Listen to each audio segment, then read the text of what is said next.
As the Vietnam War continued, it became clear that Uncle Sam needed a dedicated attack helicopter, and although the gunship versions of the AH1Gs did their best to fill this role, it was never intended for this role because it's too big and too slow, making them very easy targets for enemy anti-aircraft. The Army's Advanced Aerial Fire Support System produced no winning designs, and eventually Bell's Model 209 was tested and entered production in 1965 under the designation of AH1H, but was later redesignated as AH1G Cobra. The Cobra entered service in 1967 and saw action for the remainder of the Vietnam War as well as other conflicts. It was retired in the early 80s for the US.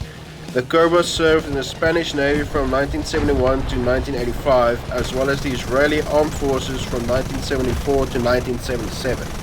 With a top speed of 258 km an hour or 160 miles an hour in arcade, and 245 km an hour and 132 miles per hour realistic, stock. Upgraded 296 km an hour or 183 miles an hour in arcade, and 277 or 172 miles an hour in realistic. All of these speeds were achieved at an altitude of 1000 meters or 3280 feet. However, in reality, you never want to be that high up in PvP or PvP because anti-air vehicles are no joke. They will shoot you down very fast and very accurately. At treetop level, that's 100 feet or 30 meters, give or take a few feet or meters. The Lycoming T-53 L13 is 1100 horsepower, can push the helo to 281 kilometers an hour or 174 miles an hour in arcade, and 248 kilometers an hour or 154 miles an hour in realistic. This was tested with a fully upgraded helicopter and with 3 rocket pods and a 20mm Vulcan cannon mounted on the left inner pylon. Now for my favorite part of the video, the weapons. Starting out stock, the Cobra has two 7.62x51mm NATO M134 miniguns with 4,000 rounds per gun in the turret, 2 Mighty Mouse rocket pods with 14 rockets each.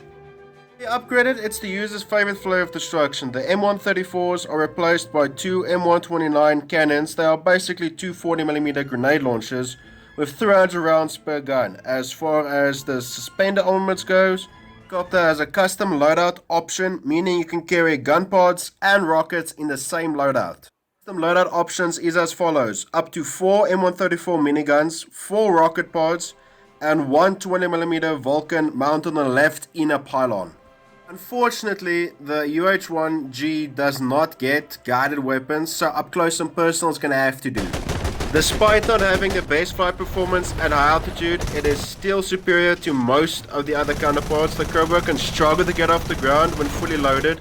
The collective cannot be pushed to 100% or beyond without causing a massive engine RPM drop.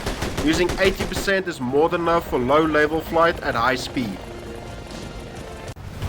AH1G is by no means the most survivable helicopter, with relatively weak armor, just enough to cover the pilot and the fuel tanks, which are prone to catching fire. However, if the anti-aircraft is dealt with early and the Cobra stays out of machine gun fire range, it is very effective at doing its job. The use of helicopters within War Thunder is on realistic tank battles. The AH1G is one of the most influential vehicles in tank battles because the AH1G has only one purpose, and that is to destroy everything. I mean, to serve as a pure CAS helo. Patience and methodical attacks must be used unless you want to be a burning wreck that's used for cover. Players should remember these rules of engagement, or ROE. Never use frontal attacks on your targets, always from the side or behind to give you the best possible chances of walking away from an attack run. Do not stop or hover over the battlefield, fly in low, hit your target and get out low to survive. Ideally, never fly high or gain altitude. The helo is excellent at ground pounding at treetop level, so use it. Conserve speed as much as possible. Speed and low altitude is your lifeline. Without it, you are sitting duck. If players follow the above mentioned points, speed will be maintained and the odds of survival should be drastically increased. When it comes to attack runs, do not conserve rockets. It is better to use all of your rockets on one target, get the kill and survive, than it is to make multiple runs, hit multiple targets and then run out of rockets midway through and have an oh shit moment, or at this moment he knew. it is better to just return to base after you made your first run, reload, repair, and make another run. When it comes to making attack runs, do it fast and never come at the same direction more than once. Speed and low altitude is your best friends on this.